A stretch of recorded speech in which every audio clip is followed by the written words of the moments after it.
I'm Leo, I'm 32, and I was told by my own mother that I wasn't family.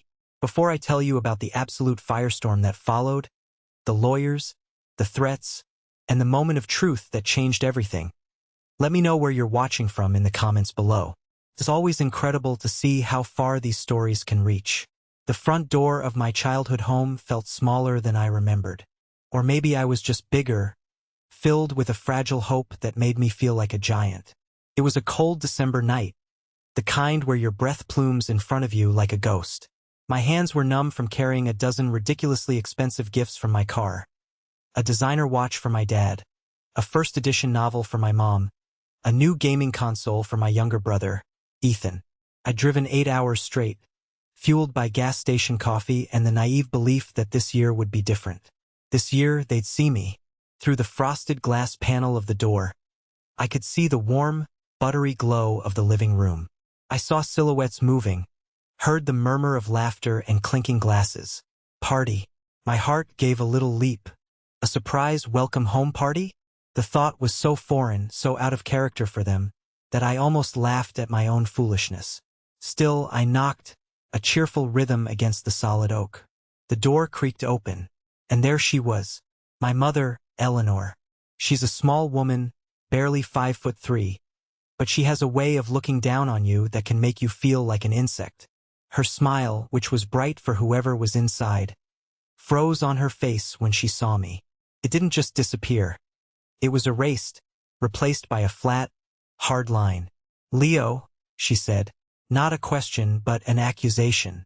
"Hi, Mom," I managed, hoisting the bags of gifts. "Merry Christmas." She didn't even look at the presents. Her eyes, the same shade of blue as mine, were like ice chips. "What are you doing here?" The cold from the night air seemed to seep right into my bones. I came home. For the holidays."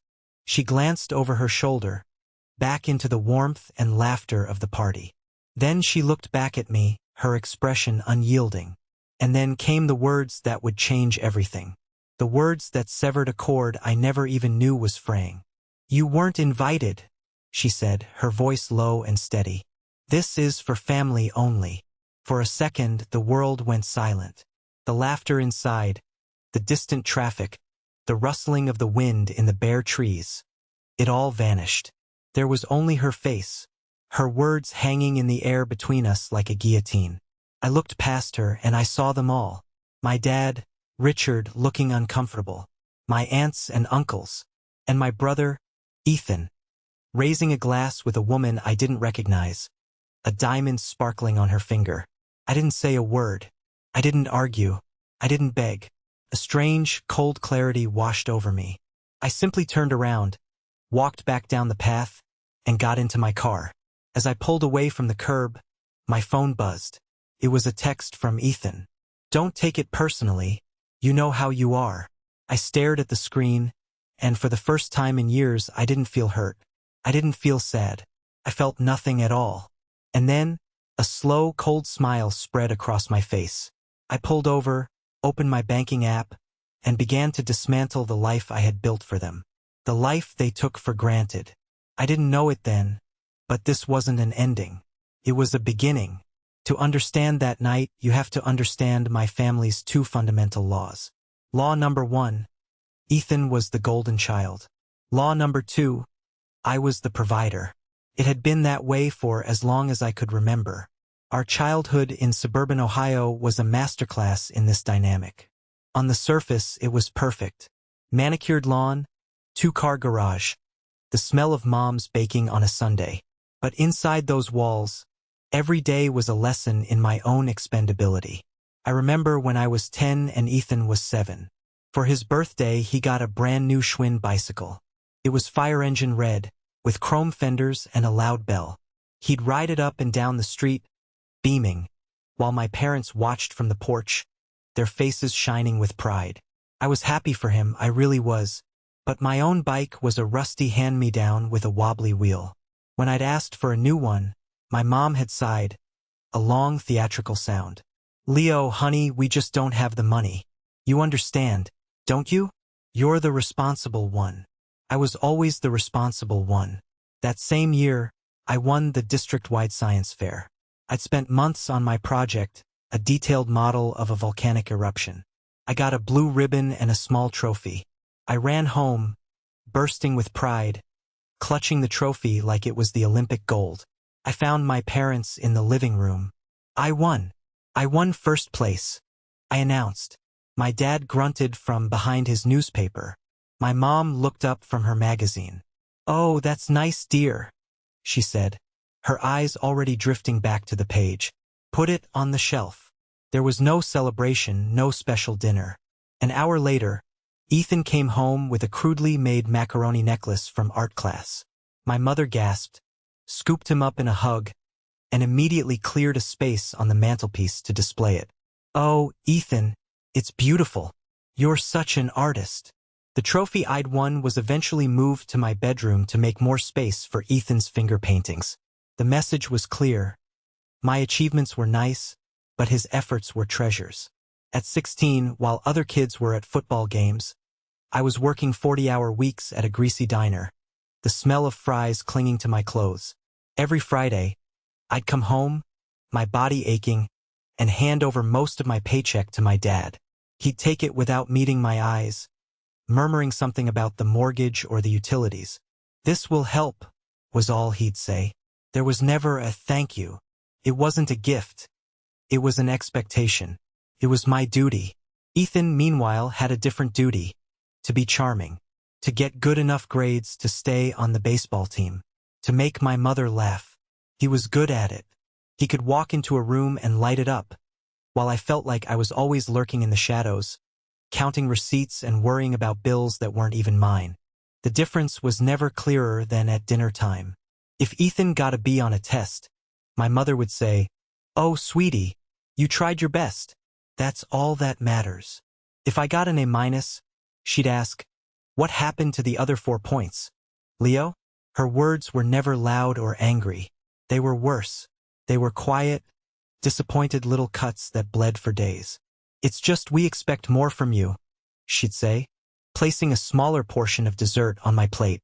"You're the one with the head for these things. Your brother is more of a people person." My dad, Richard, was a silent accomplice. He was a tall man, stooped by a lifetime of avoiding conflict. He saw what was happening. I know he did. I catch him looking at me sometimes with a flicker of something, guilt, maybe, pity, but he never stepped in. He never defended me. When Eleanor's quiet critique started, he'd just become intensely interested in the food on his plate. His silence was louder than her words. Told me I was alone. It confirmed that this was my role, my box, and I was expected to stay in it. He enabled her, and in doing so, he failed me just as much. The family narrative was set in stone. Ethan was the heart, and I was the wallet. He was the one to be proud of, to show off at family gatherings. I was the one who paid for the new tires on the car that got him there. I spent my entire youth thinking that if I just worked harder, gave more, and asked for less, one day they would turn to me and say, "Thank you, Leo. We see you. We love you." It was a fool's errand. I was pouring water into a bucket with a hole in the bottom, and I was the only one who couldn't see it. They weren't a family raising 2 sons. They were a company with 1 prized asset and 1 workhorse. My escape route came in the form of a thick envelope from the Wharton School of Business. It wasn't a full ride, but it was a scholarship, a ticket out. I'd studied relentlessly, locking myself in my room while the sounds of Ethan and his friends echoed from the yard. The library was my sanctuary. Books didn't judge. Numbers didn't have favorites. They were logical, and for every problem there was a solution.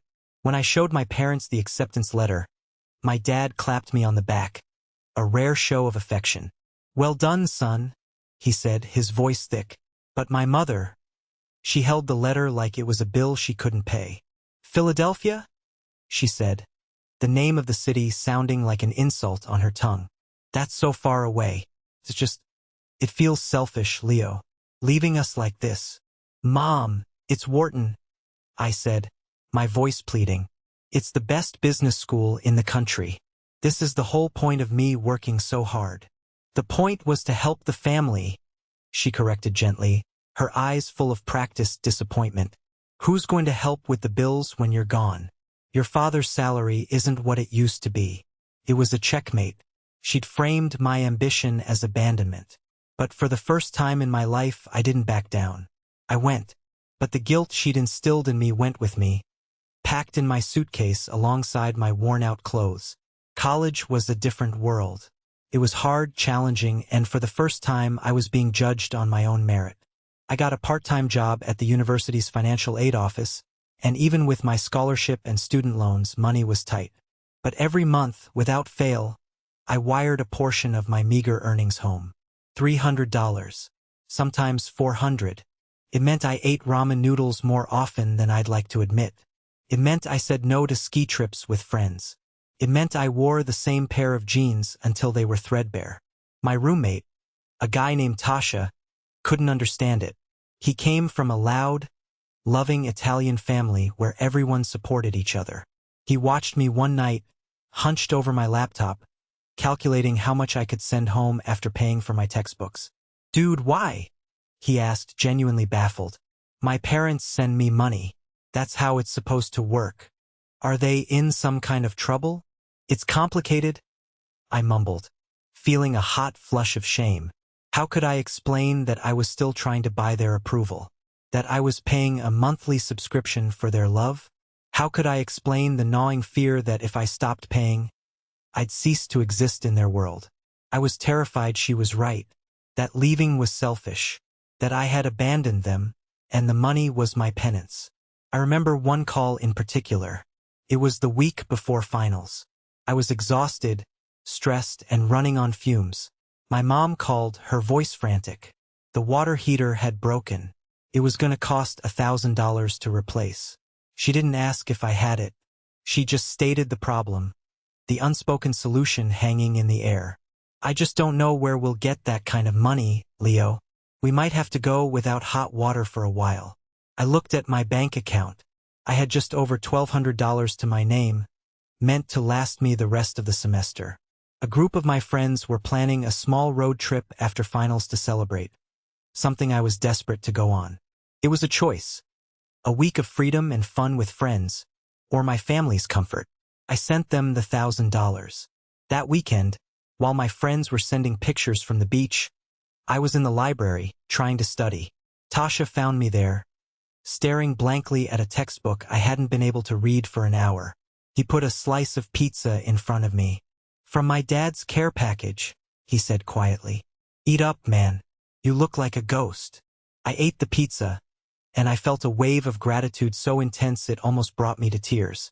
It was a simple act of kindness with no strings attached. It was something I had never experienced from my own family, and it planted a tiny, dangerous seed of doubt in my mind. Maybe Tasha's world wasn't the strange one. Maybe mine was. Graduation should have been my liberation day. I had a degree from Wharton and a job offer at a prestigious consulting firm in Boston with a fantastic starting salary. I'd made it. I was financially independent. The chains, I thought, were finally broken. But I was wrong. The chains had just gotten longer, gilded with my success. The calls didn't stop. They just got more expensive. It started with Ethan's college fund. Or rather, the lack of one. My parents had never saved a penny for his education. It was just assumed that I would handle it. "You're doing so well now, Leo," my mother would say, her voice syrupy sweet over the phone. "It would be such a shame for Ethan not to have the same opportunities you had." The irony was so thick I could have choked on it. So I paid. I set up a direct payment to his state university, covering his tuition semester after semester. Then it was the house. The roof was leaking. The furnace was on its last legs. The car needed a new transmission. Each problem was presented as a 5-alarm fire, a catastrophe that only I could solve. I became the family's unofficial bank, the 24/7 emergency hotline. But banks charge interest. They get paid back. I just got the next bill. I never got a simple thank you.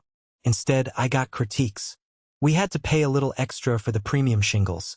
The contractor said they were better. My mom would say, explaining why the roof cost more than the estimate. Or from Ethan, "Hey bro, the meal plan here sucks." Any chance you could spot me some extra for groceries? My money was their money. My success was their resource to be tapped at will.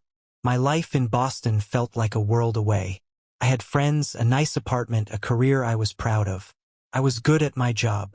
I could look at a company's financials and see the rot, the inefficiencies, the bad investments.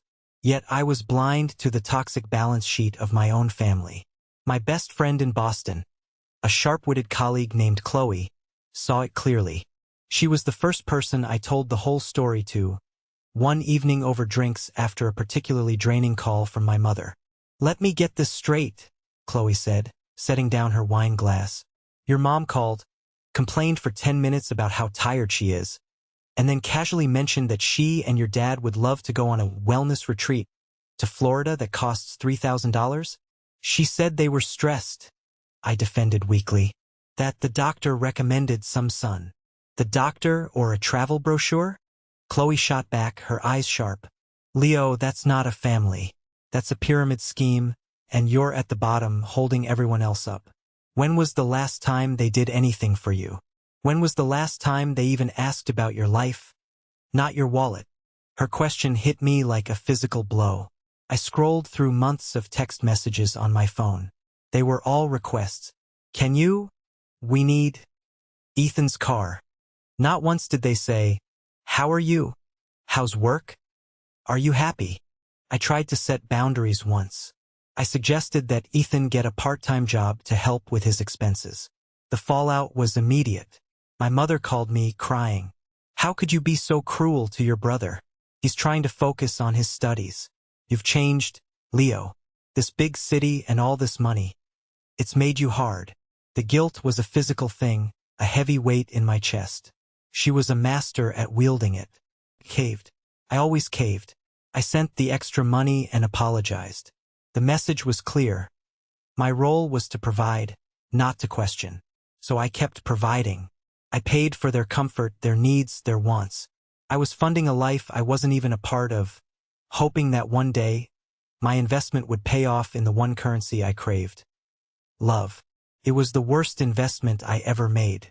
The returns were always negative. The decision to go home for Christmas was a sudden one, born out of a profound sense of loneliness. My long-term girlfriend, Sarah, and I had broken up in September. It was the culmination of years of the same argument. "I feel like I'm not in a relationship with you, Leo," she'd said during our last fight, her voice weary. "I'm in a relationship with you and your family's endless list of needs. There's no room for me. I can't build a future with a man who is already financially married to his parents and brother. It's like a divorce before we even get started." She was right.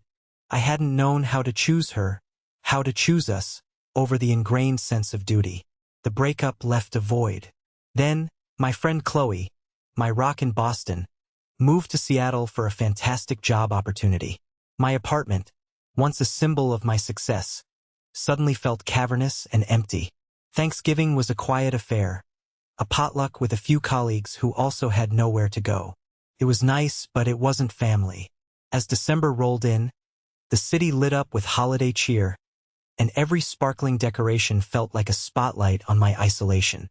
I found myself scrolling through old family photos, back when the smiles weren't so forced, back when I still believed in the fairy tale. A dangerous nostalgia took hold. Maybe Chloe was wrong. Maybe Sarah had been too harsh. Maybe I was the one who was hard. Maybe I was the one who wasn't trying enough. All they needed was a gesture, a grand, undeniable expression of my love. That's when the call came. It was my mother, her voice tight with panic. "Leo, it's a disaster. A pipe burst under the kitchen sink. There's water everywhere. The plumber said the whole floor is probably ruined. We have to replace the subfloor. It's going to cost thousands. I don't know what we're going to do." My heart went out to her. All my resentment vanished, replaced by the familiar tug of responsibility. "It's okay, Mom," I said instantly. "How much do you need?" "The estimate is around $5,000, she said. Her voice choked with a sob that sounded just a little too perfect. "I hate to ask, Leo. I really do, especially right before Christmas." It's just, with everything being so tight, we don't have a college fund for emergencies, you know? The casual mention of a college fund, something I was already paying for on behalf of Ethan, was a masterful touch of manipulation I didn't even register at the time. Don't be silly. It's an emergency, I said, already logging into my bank account. I'll transfer it right now. Don't worry about it. We'll get it fixed. Oh, thank you, baby, she breathed, the relief in her voice palpable. You're a lifesaver. You've always been our lifesaver. The words were like a drug. For a moment, I was the hero, the good son. After I sent the money, an idea sparked in my mind. This was my chance. I would go home. I wouldn't tell them I was coming. I'd just show up on their doorstep, laden with gifts, a Christmas surprise. I'd be the prodigal son returning, not in disgrace, but in triumph. They'd see the presents, they'd see my face, and they'd remember that I was their son, not just their benefactor. We'd fix the kitchen floor together. We'd be a family. The idea consumed me. I booked the time off work. I went on a shopping spree, pouring my desperate hope into every purchase. I even called my old childhood friend, Mark. We hadn't been as close since I moved, but I still considered him a friend, a link to my past. Mark, it's Leo. I'm thinking of doing something crazy, I said, excitement making my voice boyish. I'm going to surprise the family for Christmas. No way, man. That's awesome, he said, his voice brimming with enthusiasm. They'll be thrilled. Ethan was just telling me they were planning a quiet one this year, especially after the whole kitchen flood thing. Said they had to cancel a small get-together they were planning. A surprise from you will be perfect. His words cemented my plan. They had canceled a party because of the flood. My arrival would be the perfect pick-me-up. Yeah, that's what I'm hoping, I said, my heart swelling. Don't say anything to Ethan, though. I want it to be a complete surprise. My lips are sealed, he promised. Drive safe, buddy. It'll be great to have you back. I hung up, feeling more optimistic than I had in years. The kitchen flood, the quiet Christmas. It all fit. My surprise visit would be the perfect antidote to a difficult time. I packed my car, the expensive gifts nestled carefully in the back seat. I pictured their faces, the shock turning into delight. I pictured the hugs, the warmth, the feeling of belonging. The 8-hour drive ahead of me felt like nothing. I was flying. I was finally going home. I was so caught up in the fantasy I'd built that I never stopped to ask myself one simple question. What if the foundation it was built on was a lie? The drive was a blur of highway hypnosis and Christmas carols on the radio. With every mile, the fantasy in my head grew more vivid, more detailed.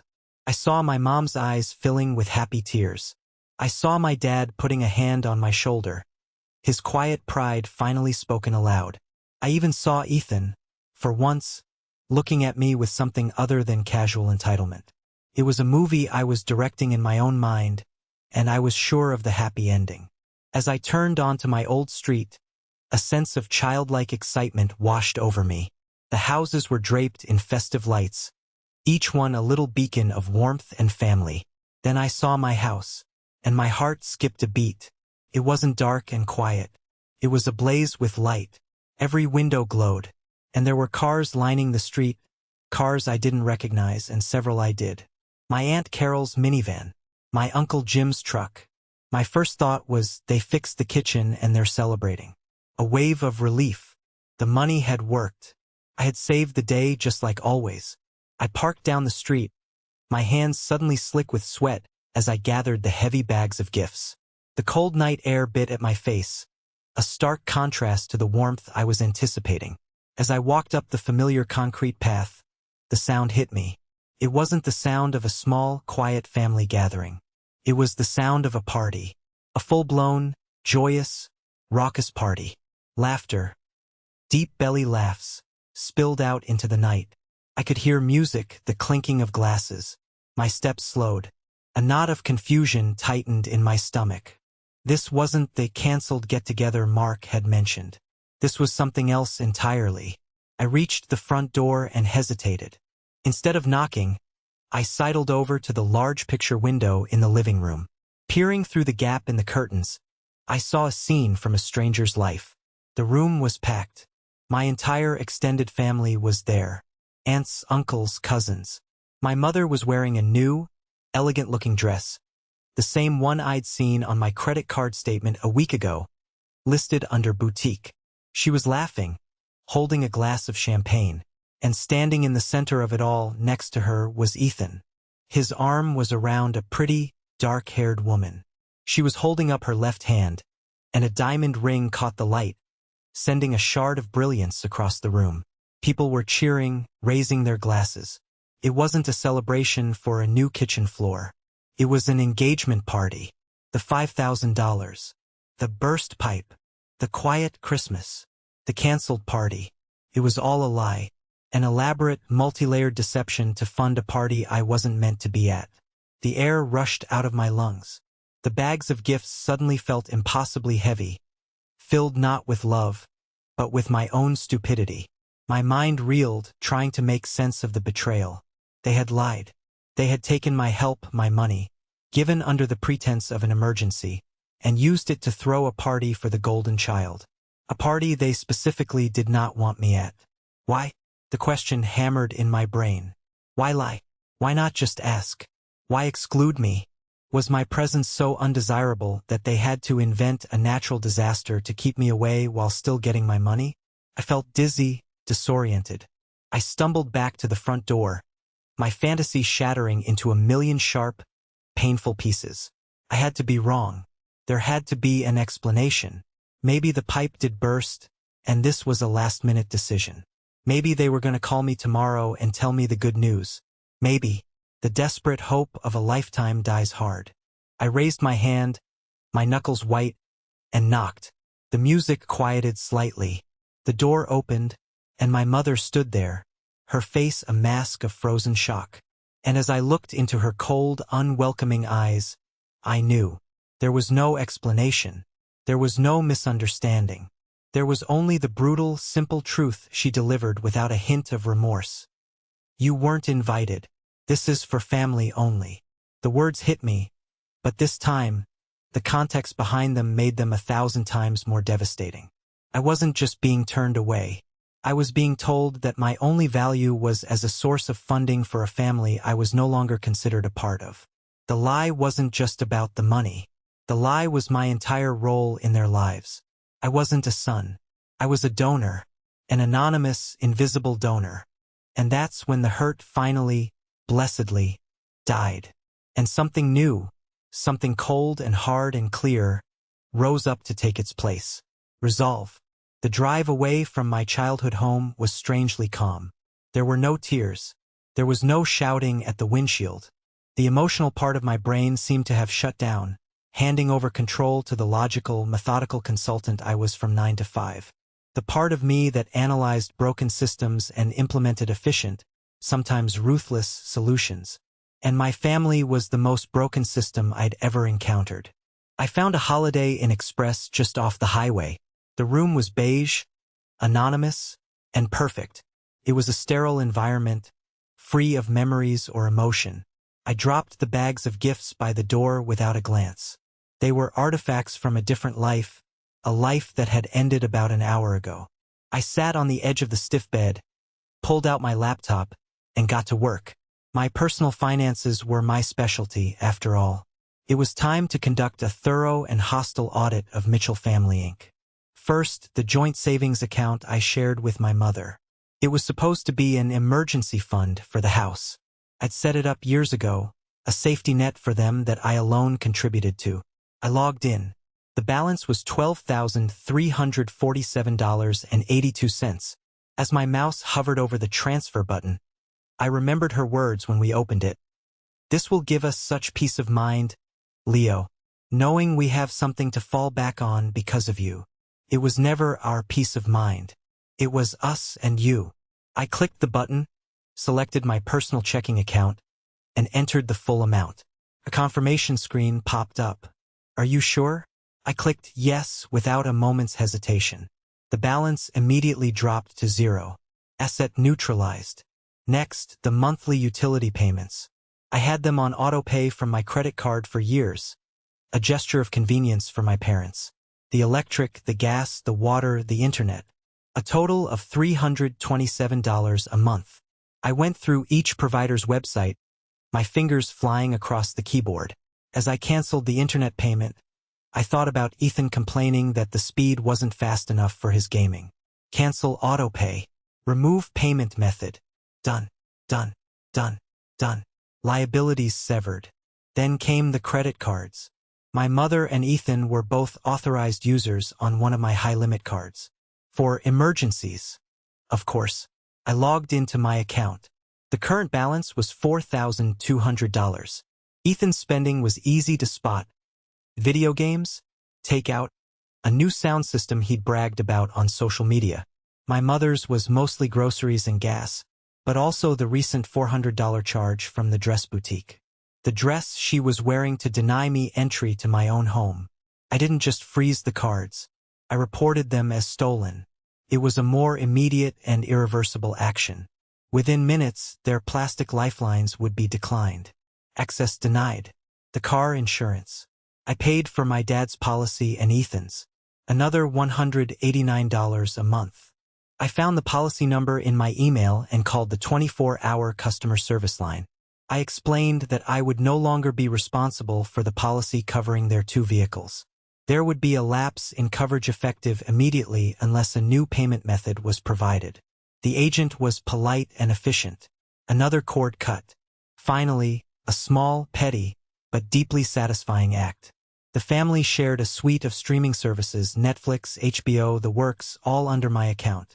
I logged in, went to settings, and clicked sign out of all devices.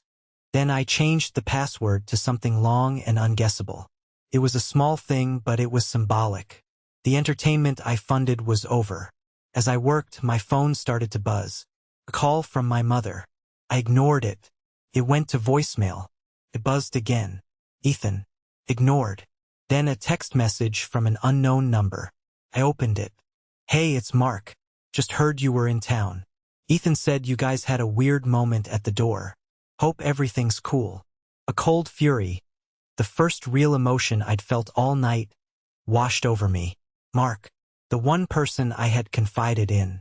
My childhood friend who had promised to keep my secret. He'd run straight to Ethan. He was part of it. He was a snake. His text message wasn't a peace offering. It was reconnaissance. They had sent him to gauge my reaction, to see if the ATM was still functioning after being insulted. I typed back a simple reply. Everything is perfectly cool. Then I blocked his number. By the time I was finished, it was almost 2 a.m. I had systematically dismantled the financial infrastructure that had propped up my family for the last decade. The silence in the beige hotel room was absolute. I leaned back against the headboard, my laptop warm on my lap. I felt light. The weight of their expectations, the constant gnawing guilt, the desperate need for their approval, it was gone. My phone buzzed again. This time it was a text from Mom. Leo, what the hell? The cards aren't working. Call me immediately. The fury in her words was palpable. Not concern, not confusion. Just rage that her access had been cut. I read the one from Ethan that came a second later. Hey, whatever point you're trying to make, you've made it. Turn everything back on. You're ruining my engagement night. My engagement night. The entitlement was breathtaking. I smiled, a real, genuine smile. I turned my phone off, placed it on the nightstand, and for the first time in as long as I could remember, I slept without dreaming. The storm was coming, but for now, I was in the eye of it, calm and completely in control. The next morning, I woke up to a battlefield. I turned my phone on, and it exploded. 37 missed calls, 24 voicemails, 49 text messages. It was a digital siege. The family group chat was a wildfire of panic and accusation, with my name at the center of it all. I scrolled through the messages with a detached curiosity. They weren't apologetic. They were furious. They weren't asking what was wrong. They were demanding I fix what I had broken. The voicemails were even better.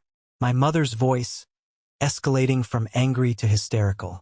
Ethan's, dripping with arrogant disbelief that I would dare to do this. And my father's, the same old tired, pleading tone, begging me to just make it right so everyone could calm down. Not a single message asked, "Leo, are you okay?"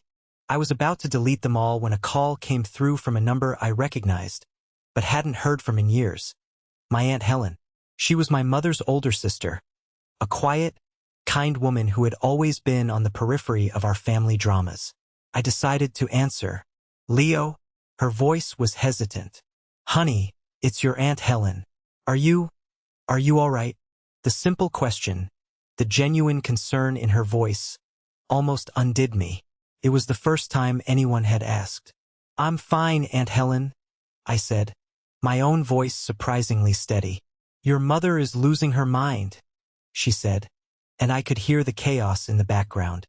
"She's telling everyone you've gone crazy, that you're trying to ruin them.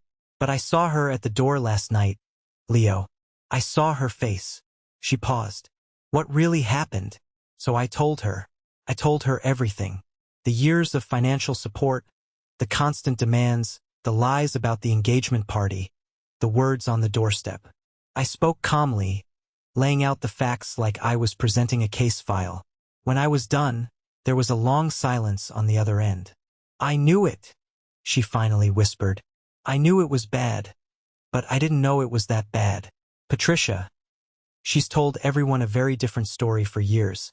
A story that makes you out to be the villain." She took a deep breath. "Can you meet us, Leo? Please? The whole family. You need to tell them what you just told me. They need to hear it from you." "I'm not setting foot in that house again," I said firmly. "No, not there.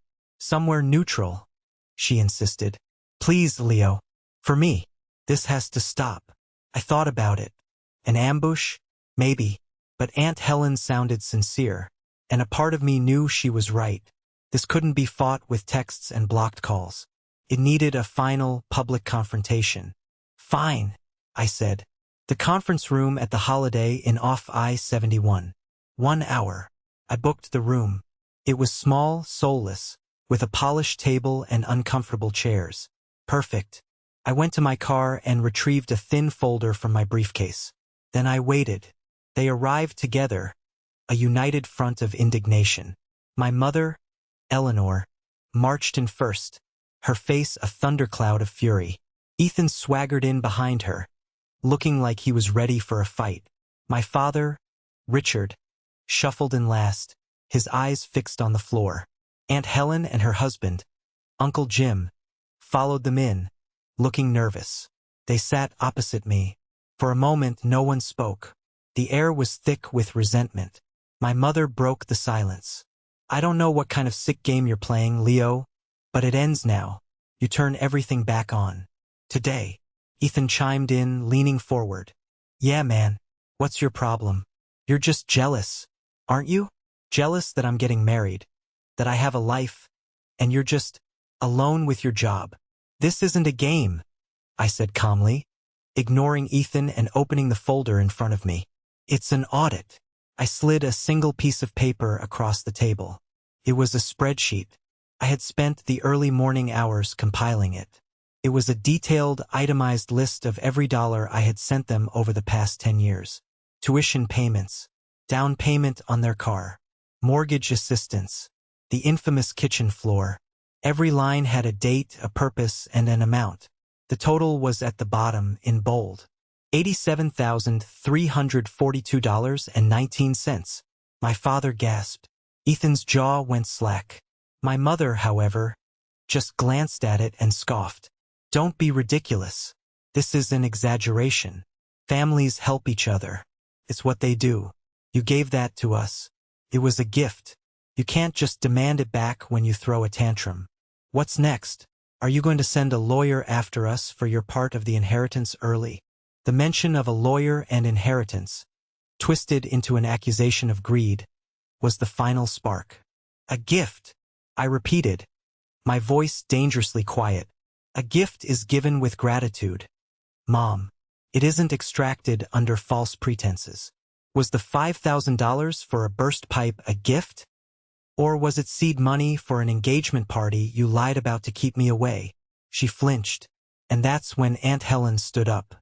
Her hands were trembling, but her voice was clear and strong. "Stop it, Patricia," she said. Everyone stared at her. Aunt Helen never raised her voice. "Just stop it." She turned to the rest of the family, her eyes landing on my stunned father and my defiant brother. "Do you want to know the story she's been telling us for years?" Aunt Helen asked, her voice ringing with newfound courage.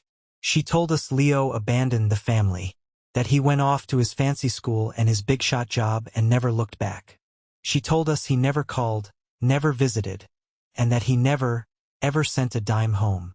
She said you too," she pointed at my parents, "were struggling to make ends meet, and that you were paying for Ethan's entire college fund on your own, while your ungrateful older son wouldn't even answer your calls. She wasn't done. Last year, she told us you had gotten into some kind of trouble in Boston. A gambling problem, she said. That was the story. That's why you never had any money to spare for your poor family. She made you a villain, Leo, so she could be a martyr." The silence that followed was absolute, deafening. It was the sound of a carefully crafted universe imploding. "She told us you were too proud to ask anyone for help," Helen continued, her eyes now locked on my mother. "We had no idea. We praised you for your strength, while you were slandering your own son, the son who was keeping you afloat. Last night wasn't about an engagement party. It was about making sure Leo didn't show up and expose the lie you've been living for a decade." I looked at my mother. The anger was gone from her face, replaced by a pale, waxy terror. She had been unmasked. The truth was out. The power had shifted, irrevocably and completely. This was the moment that changed everything, when I finally took back control of my own life. Thank you for staying with me to this point. You are amazing. If you could, please help me out by liking this video and commenting the number 1 down below, just so I know you've been on this journey with me. It doesn't just help more people find this story. It lets me know that my experiences mean something to someone else. Your support is the biggest motivation for me to continue sharing the rest of this journey. In the crushing silence of that conference room, my mother seemed to shrink.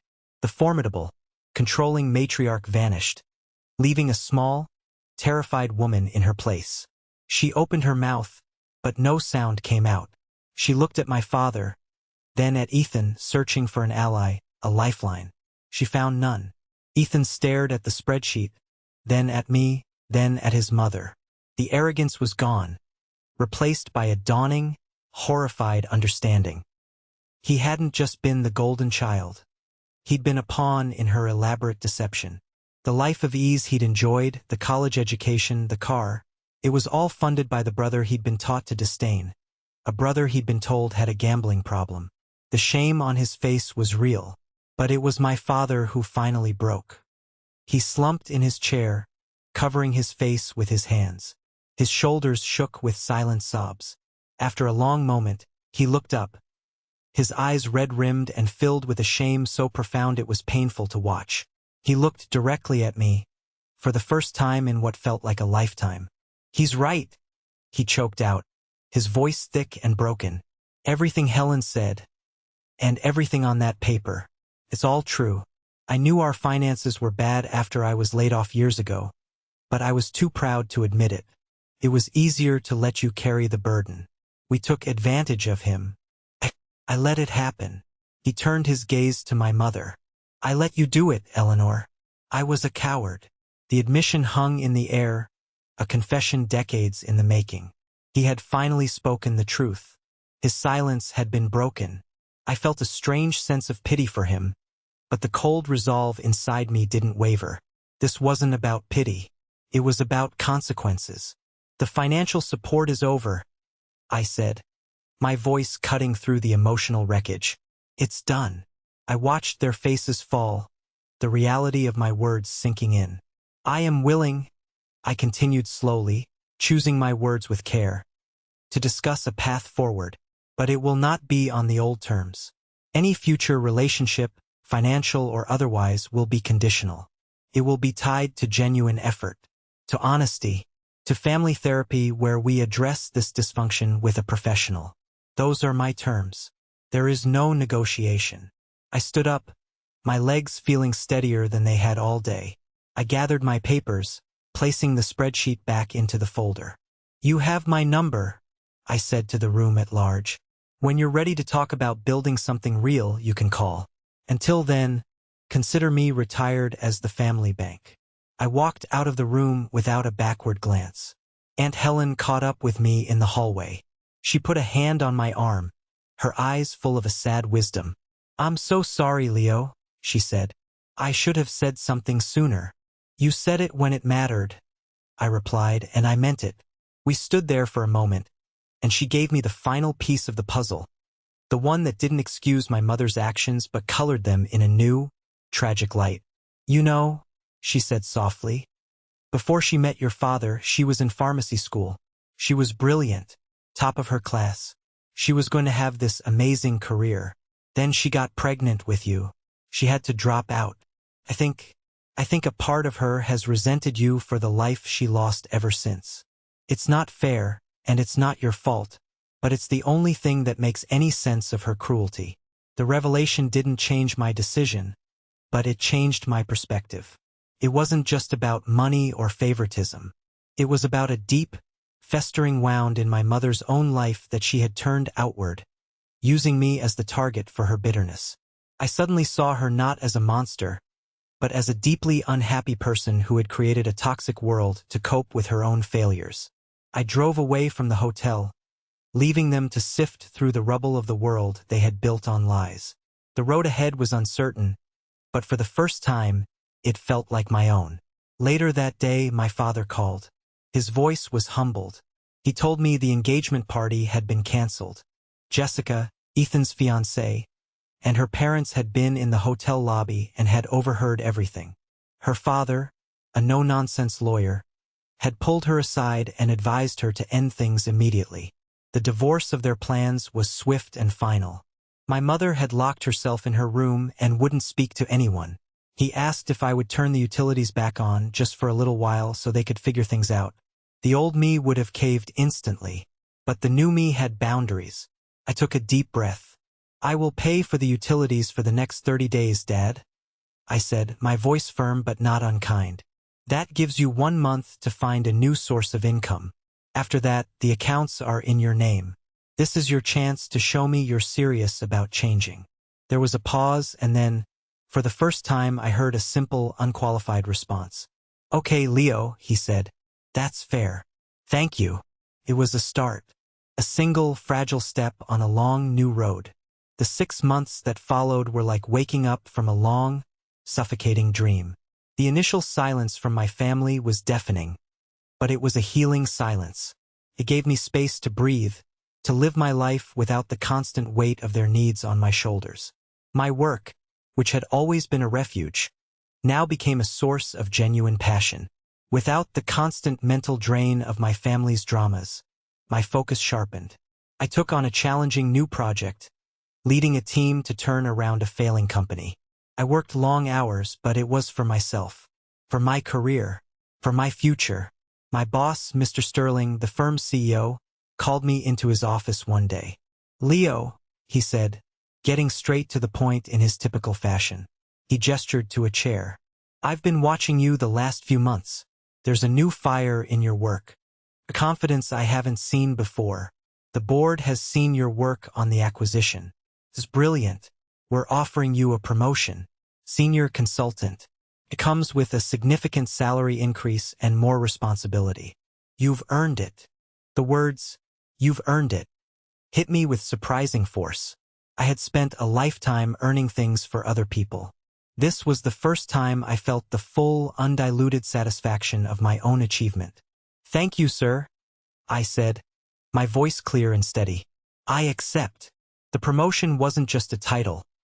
It was a validation of my worth, completely independent of my family. The extra money didn't go towards a new roof or a brother's tuition. It went into my own retirement fund. It went towards a down payment on a condo of my own, in a neighborhood I loved. It went towards a trip to Italy I'd always dreamed of taking, where I ate pasta and drank wine and didn't check my phone for financial emergencies. My apartment, which once felt like a temporary station, began to feel like a home. I bought art that I loved. I learned to cook meals that weren't just for sustenance. I hosted dinner parties for my friends, filling the space with laughter and genuine connection. I reconnected with Chloe over video calls, and she cheered on every step of my newfound freedom. One of the most significant changes was in my relationships. I had always been hesitant to let people get too close, afraid they would see the mess of my family life and run. My ex-girlfriend Sarah's words about my financial marriage to my family had stung because they were true. Now there was no mess to hide. I started dating again, not with the desperation of filling a void, but with the quiet confidence of someone who was whole on their own. I met a woman, a landscape architect named Anna, who was kind and independent and funny. When I eventually told her my story, she didn't see me as damaged goods. She saw me as strong. I spent a weekend with Aunt Helen and Uncle Jim. They drove up to Boston to visit me. We walked the Freedom Trail, ate lobster rolls by the harbor, and talked for hours. They told me stories about my mother when she was young, full of ambition and fire. It helped me understand her, even if I couldn't forgive her yet. Being with them felt easy, normal. It was the family I had always wanted, one built on mutual respect and love, not obligation and guilt. I was finally investing in the most important asset I had, myself. Every day, I was building a life that was rich and full, a life where my value wasn't determined by how much I could give to others, but by the person I was becoming. The ghost of the boy who stood on that cold doorstep was fading, replaced by a man who was finally, truly, standing on his own 2 feet. While I was building my new life, the old one was being slowly, painfully dismantled and rebuilt. The updates came in sporadic, cautious communications. My father was the first to truly change. He got a job. It wasn't glamorous. He worked as a dispatcher for a local trucking company, mostly night shifts, but it was honest work. He called me about once a week. The conversations were awkward at first, stilted and full of unspoken words. He never asked for money. Not once. Instead, he'd ask about my work, about my trip to Italy, about the condo I was looking at. He was trying, in his own fumbling way, to be a father, not a dependent. One day, he told me he had started seeing a therapist. "I spent 30 years being quiet," he said, his voice heavy with regret over the phone. "I thought I was keeping the peace, but I was just letting the poison spread. I've got a lot to unpack. A lot I need to apologize for, Leo. Most of all to you." It was the bravest thing I had ever heard him say. Ethan's transformation was more dramatic. His engagement was officially off, and reality hit him like a ton of bricks. Without my funding, he had to drop out of his final semester of college. He got a job with a construction crew, hard manual labor that was a world away from the easy life he was used to. He sold his expensive sound system and gaming console to pay for the deposit on a small apartment. About 3 months after the confrontation, he left me a voicemail. It was clumsy and rambling. "Hey Leo, it's Ethan. Look, I've been a real piece of work, man. A real jerk. I believed it all, you know? It was easier to believe you were the bad guy than to admit I was a freeloader. What I said about you being jealous, that was stupid. I was the one who was jealous. You got out. You built something. I'm sorry. For everything." A week later, I received a notification from my bank, a transfer of $50. The sender was Ethan Mitchell. The memo line read simply, "Start." It was more than I ever expected. The golden child was finally growing up, learning the value of $1 because he was finally earning it himself. My mother was the one who struggled the most. According to my dad and Aunt Helen, she refused to go to therapy. She couldn't admit the depth of her wrongdoing. The loss of control, the loss of her carefully constructed narrative, had shattered her. She had to get a part-time job as a cashier at a local pharmacy, a bitter echo of the career she had once dreamed of. My dad said she was quiet, withdrawn, a ghost in her own home. The anger had burned out, leaving only ashes. She never called me. Our only communication was through my father. He told me she asked about me sometimes, but her pride was a fortress too thick to breach. I felt a pang of sadness for her, for the unhappy woman trapped in a prison of her own making. Maybe one day she would find a way out, but I knew it was a journey she had to take on her own. I couldn't save her, and I was finally okay with that. The change wasn't a fairy tale. Our family wasn't magically healed. It was broken, and we were all just picking up the pieces, trying to see if we could build something new and stronger from the rubble. It was messy and slow and painful, but for the first time it was honest. And that was more than I'd ever had before. It's been over a year now since that night on the doorstep. My life is unrecognizable in the best possible way. I have my condo, my promotion, and my relationship with Anna is serious and wonderful. We're talking about a future together, one built on partnership, not dependency. My relationship with my dad and Ethan is a work in progress, built on a new foundation of honesty and effort. We're taking it one day at a time. My father is saving up to come visit me in Boston, paying his own way for the first time. Ethan sends me $50 every month, like clockwork. It's not about the money. It's about the principle. It's his way of showing respect. I haven't spoken to my mother yet, but I've left the door open.